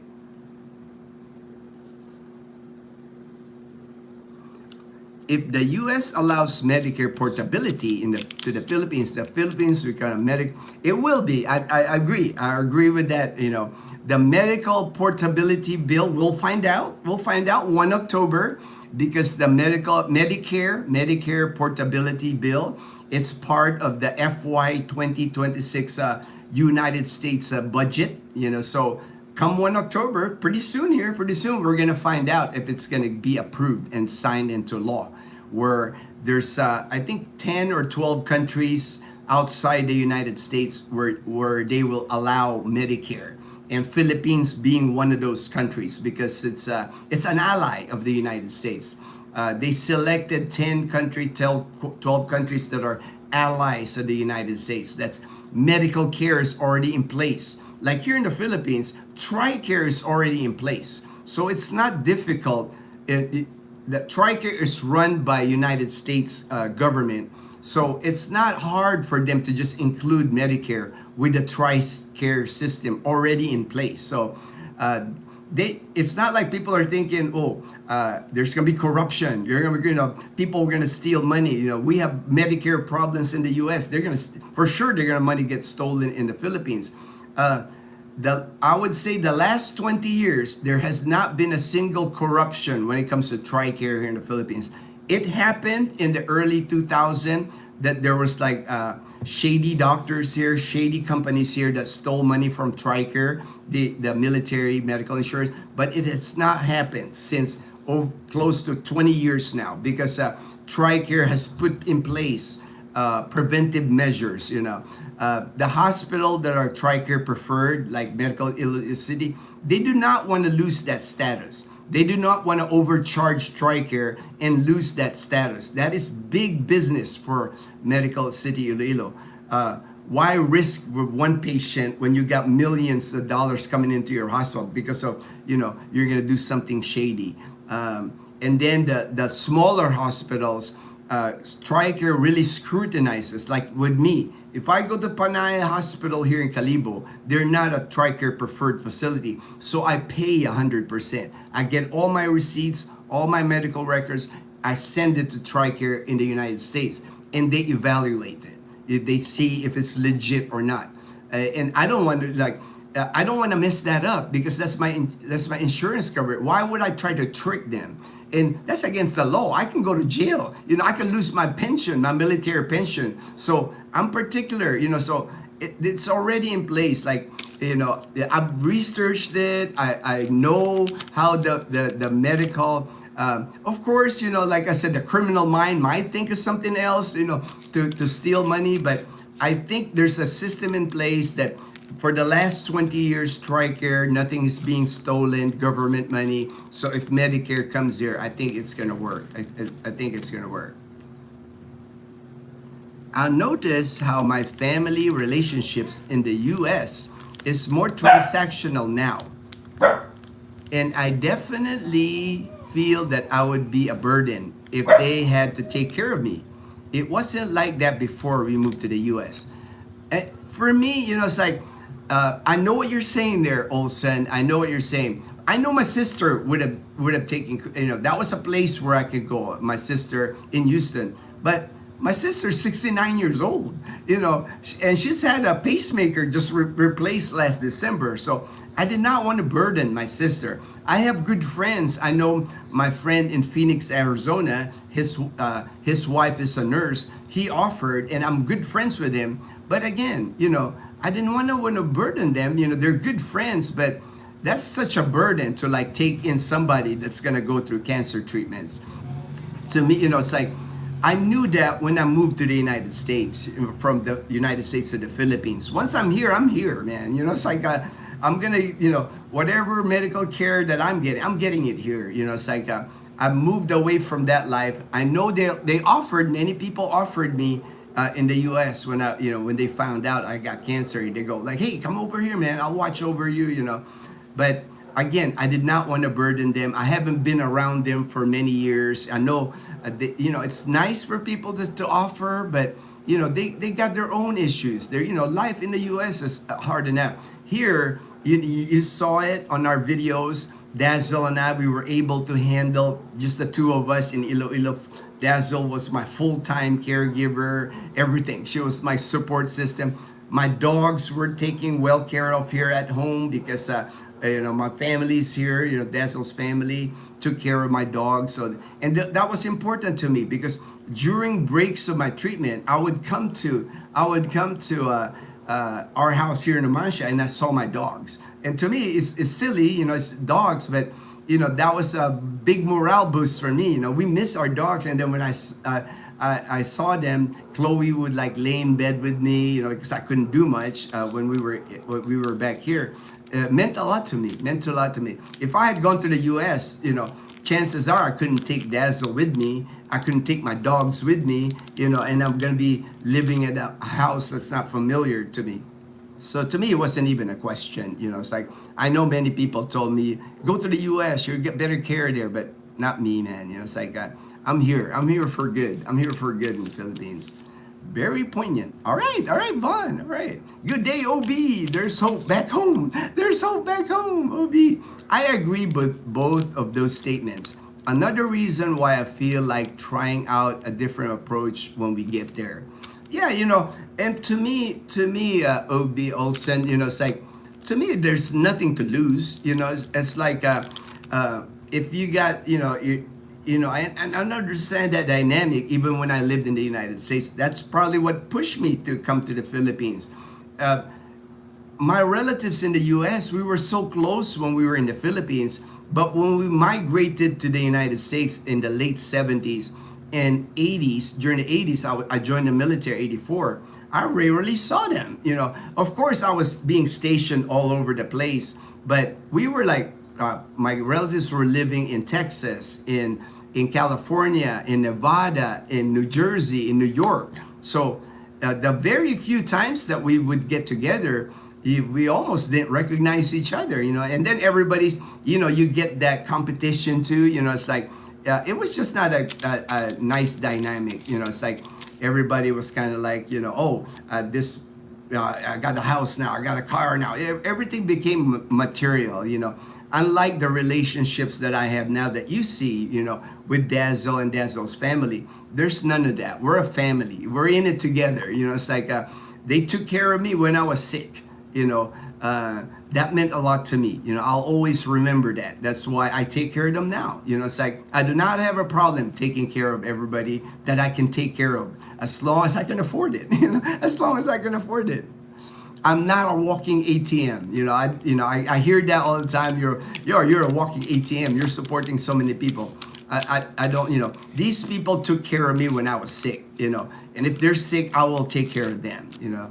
Not everyone. I also filter. I have to make sure that it's legit. It's legit. My wife asked me to ask if Iloilo floods.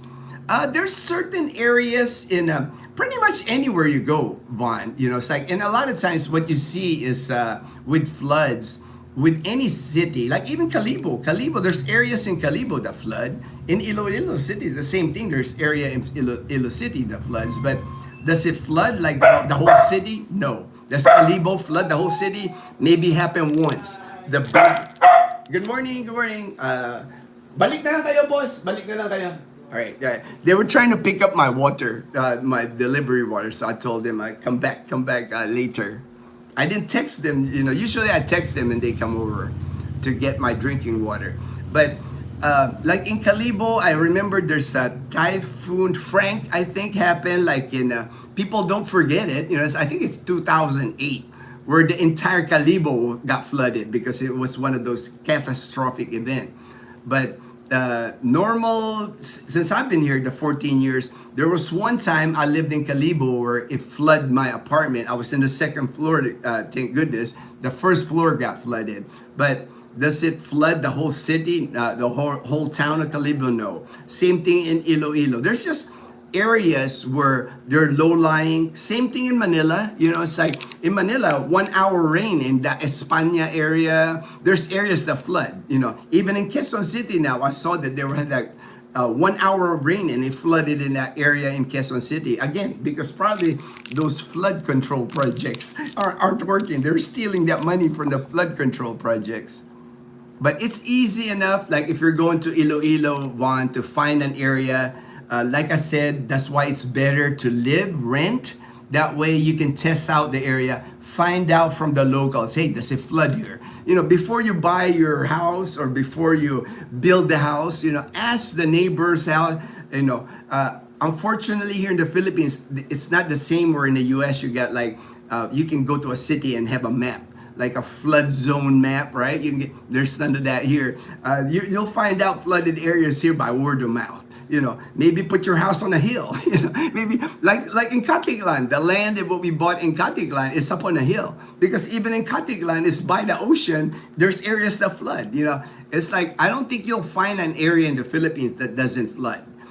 There's just portions of towns, portions of cities that will always flood, like a low-lying area, or maybe the drainage is not well built, flood control. So it's hard to avoid, But here, like in our community, we've been living here for 9 years, never flood. It's never flooded in our community because the developer did a good job with drainage, make sure he put the area where it's not a flood area. But, it's just one of those things, like if you ask Iloilo floods, Iloilo's so big, man. From Carles, Iloilo, Iloilo City is one of the biggest provinces here, so you can't make a general statement, that's what I'm saying, it's like, it depends where in Iloilo you live. I love the sense of community and friendship in the Philippines. It feels more genuine for some reason. Yes, I think so too, Olsen. Even now, with the Panay Posse, I feel a bond with them. I feel a bond with the people I'm helping them. I want them to be successful here. I'm doing all I can, helping all I can to make sure they like it here. And then if they decide to move away, if they decide, well, I've had enough of Calibo, I'll move some. Won't hurt my feelings at all, because at least I was in the part of their journey. I got to meet a good friend, more likely lifelong friends. It's like I'm blessed. When I'm around them, we just laugh, we have a good time. So I'm happy that they trusted me. They trusted me coming here, and that means a lot to me. that means a lot that when they pick Calibo, they pick Aklan Province or Panay Island, they're trusting Ginno, man. They're trusting me, and that means a lot to me. I'll do everything I can to make their successful life here. I find their peace and happiness here in Panay Island. Belus, yep, corruption normal. Yeah, corruption's just everywhere. There's no stopping that. Especially here in the Philippines, it just gets elevated because I think it's just ingrained in the culture. This corruption that you see in the Philippines is nothing new. These rallies against corruption is nothing new. It's been happening 50 years here in the Philippines or more. It's nothing new. The Philippines, unfortunately, is one of those countries where that corruption is just ingrained in every part of society here. Everybody takes, common, I won't say everybody, it's common for bribes and things like that here, unfortunately. Like Bruce said, perfect statement there, Belus. Corruption is normal. It's normalized here. Corruption here is normalized. Not much, Von. Only happens when typhoon cuts across Visayas, but most typhoons go to the east. Yes, that's the thing. I've mentioned this many times on the live streams. We don't get hit by typhoons here in our area, Western Visayas. All the typhoons hit Eastern Visayas, Samar or Leyte. Then it starts going to like a northwest trajectory to Bicol region and all the way north to Cagayan. That's always like all the typhoons in the Philippines. That's kind of like our Florida. So here in the Western Visayas, we're kind of like California. But does it flood in California? There's areas in California that flood, right? So that's the thing. We don't have that normal trajectory of typhoons. Manila floods often, right? The areas of Manila. There's areas in Manila where you can live where it doesn't flood in the area. Elevated area. Antipolo is one of our areas. I have a friend that lives in Antipolo. He never gets flooded because it's on a hill area. So Western Visayas get minimal hit. Yes, we get, Fortune knows. Please like us. Thank you, Jason Potter. Appreciate the support. This is the main reason companies don't invest in the Philippines. Long live the pesos. Yes, I understand. If you're like a foreign company, it's dangerous. It would be dangerous to invest in the Philippines because of the corruption. Unfortunately, but like I said, it's ingrained in the culture. It's like the minute politicians, maybe they had good intentions going in, but the minute they get elected, unfortunately, bribes start coming in, and it's hard to resist the money. Too tempting. I have gout. All right. Gout. I heard you avoid like shellfish. You avoid. I don't have gout. I don't have any medical conditions actually. Even with my cancer recovery, I don't take any medicine. Not a single medicine. I'm not on any prescription. Everything's back to normal to me, and I'm getting back. I'm in the gym. I'm starting to jog. Pretty soon, I'm going to be back running again. I am sure you got some allopurinol. All right. Oh, okay. The medicine for gout. I don't have that. Like I said, I've been blessed. I know I got cancer. I think I got cancer actually, if to tell you the truth. I think I got it from the vaccine because I was super healthy before that COVID vaccine. I think that's where I got it. Just my opinion, because there's no family history. None of my family members. I was super fit. I was 55 years old. I'm running a 5K, almost every day. Every other day I was running a 5K. Super fit, super healthy. All of a sudden, boom, I got cancer. But I think it was the COVID back. Unfortunately, I got scared enough, I guess, to convince me that I needed the shot. I didn't turn down the shot. My mistake. But it is what it is. It's like everything happens for a reason.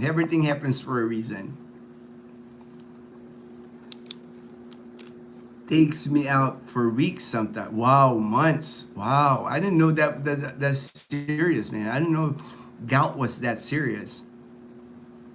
Get the gout out. Ooh, man, that's weeks or months. That's serious, man. That's serious. I'm thinking you look for maintenance. So far, so good. Gino, is the AC in your Wigo any good? Yeah, no worry. I mean, the AC on the air conditioner in my Wigo is great. Now, and we've had the car now for 7 years. 7 years, running like a champ. No issues. No mechanical issues.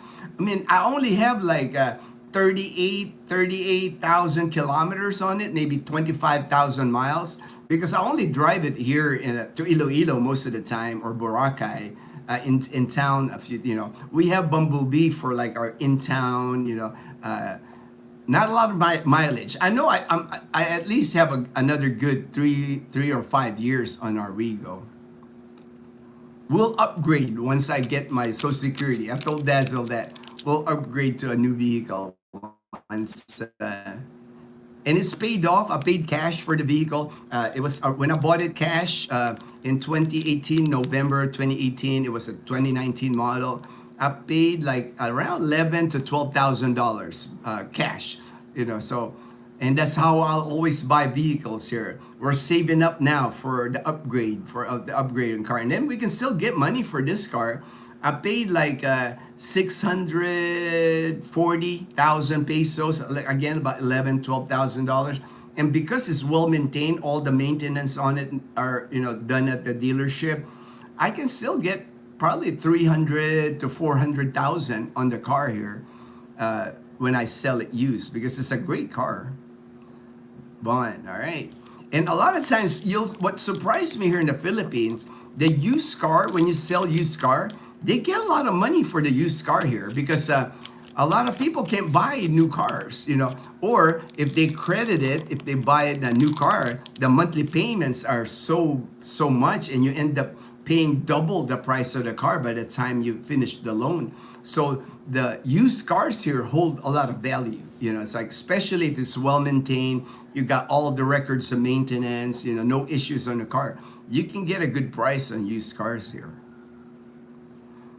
Better than the price you would have get in the US. I know, because when I was in the US, man, if you're selling a used car in the US, you weren't getting much for it. It's like people like new. It's easy to get new car in the US. Here, not easy to get your loan approved here for a car. You really have to show income. You really have to show that you're able to afford the car before they'll sell it to you on credit here.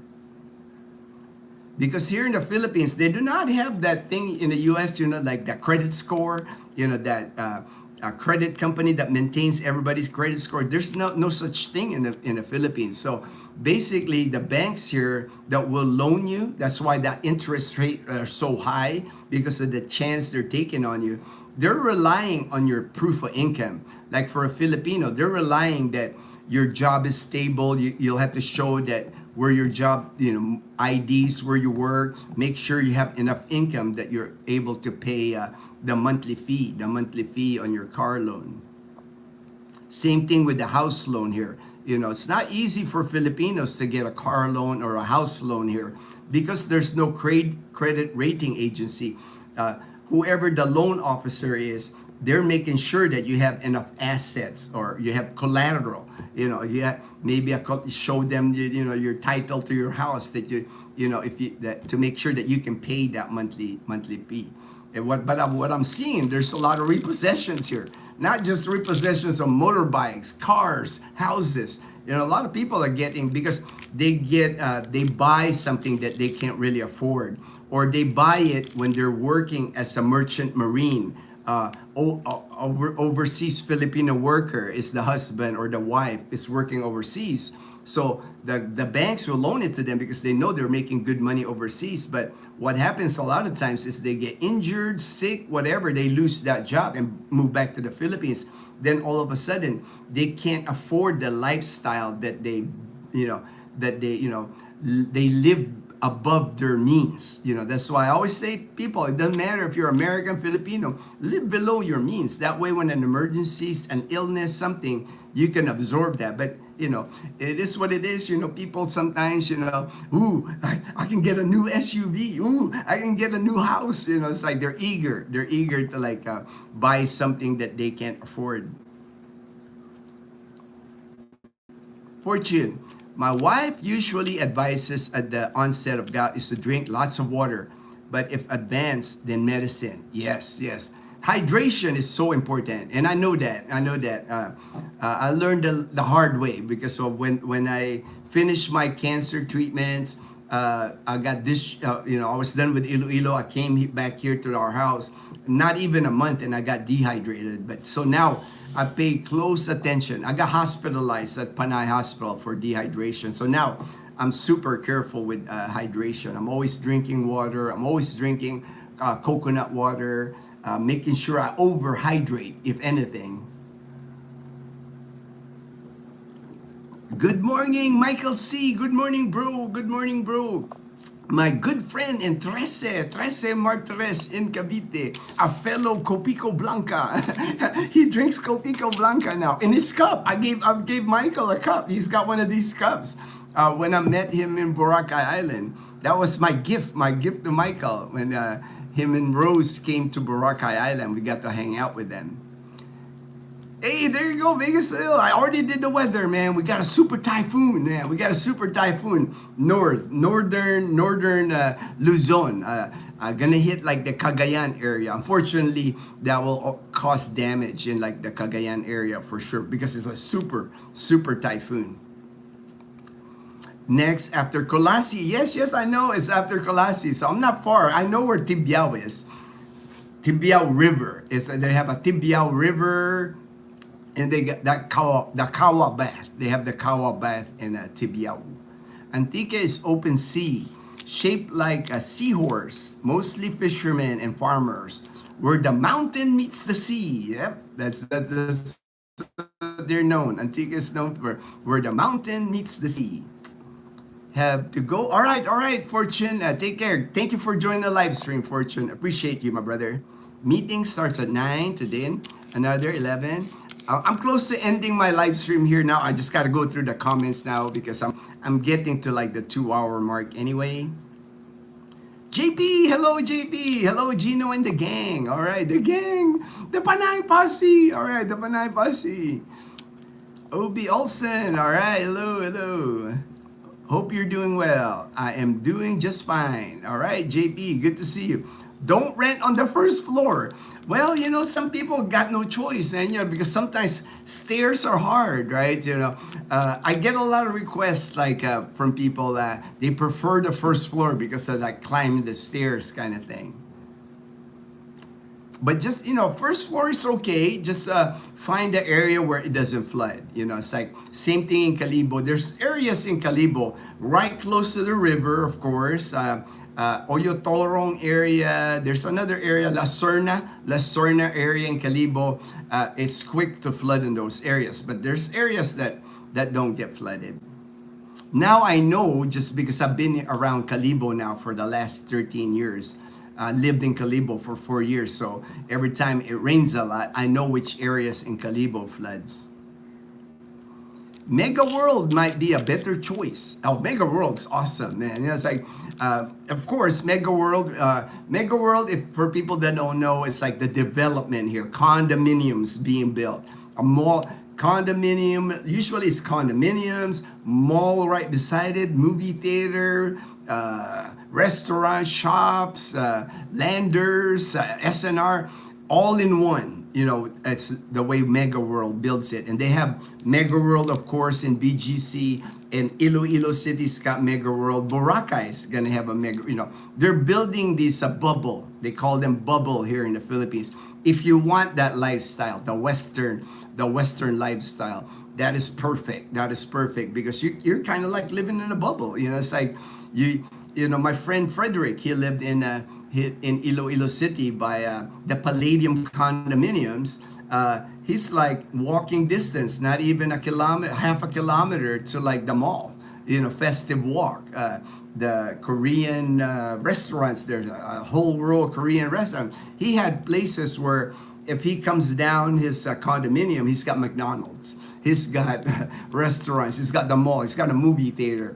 And right across the Palladium, they're building a Landers. Landers is kind of like a Filipino Costco, like SNR Landers. There's areas like that, but pricey, of course, because they're more Western world. But for Americans, a lot of times that's not pricey. I mean, I remember even you can get like a 1 bedroom condo for 25,000 a month at in that area. And, $450 you can get. Lowell, hey Lowell, my good friend in Oregon. Kumusta? Mabuti ako, Lowell. God bless, my friend. Thank you for joining the live stream, Lowell. Appreciate the support. Depending on how high the building is, I have bad. See, that's the thing. See, OB, that's the thing. Not everybody got good knees. Not all buildings. Unfortunately, here in Calibo, a lot of the apartments, unfortunately, don't have elevators. So that's the thing. If you got like hard for you to get up and down the stairs, that's why I get requests from people that want the first floor units. It does not fly in places, especially in Luzon. Lowell, I am just north of you in Washington, the east side of the state. All right. West coast of the United States. We got some Oregon, Washington State. Belus, did you see my house on GB? 170 feet above sea level. Leyte disaster proof. See, like look at that. Belus. Leyte and Samar gets hit by a lot of typhoon, Eastern Visayas, but he built a house 170 feet above sea level. So that's like, flood proof. You're not, if it floods in Belus area, that's like hello, hey, good morning, hello. Did radiation for thyroid? No, yes, me too. Only eat fish. No, yeah. So we're the same, Belush. Our immune system from now on, for me, I know it's compromised now because of the chemo and radiation. But it's all good. We're alive, brother. I'm just thankful. I'm thankful. I'm grateful. I'm alive. Not eating shellfish is, I miss it, but it's not. I'm happy. I'm alive. Get that Jimny, Ginno. Yeah. It's on our radar. That Jimny is definitely on our radar. But I think Dazzle, she saw the new what is that? It's Toyota, because we love our Toyota, and there's one Rush, the Toyota Rush, RUSH. And it's cheaper than the Jimny, but it's like modern looking. So that's another on Dazzle's radar. So. And we like the Toyota.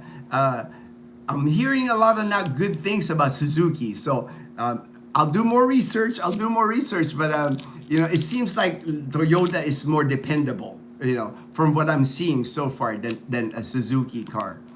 Glad I caught the tail end of your live stream. Just got done with the American. Oh, all right, brother.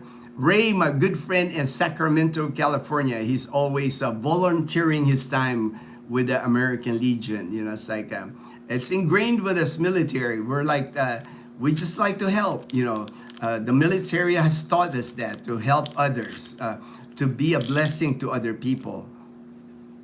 I declined giving my kids the COVID vaccine. I only took it because my work said I had to see. Same thing with me. The only reason I took that vaccine, at the time they were scaring us over here in Aklan Price, and they were telling us we can't travel, we can't go places without the vaccine. I couldn't even go to the mall without the vaccine. So I was figuring, I'll get it. I went to the VA clinic in Manila. Dazzle and we took that Johnson & Johnson vaccine. It is what it is. It's like you can't take the past back. I think it would said in my kids sue me because of the COVID.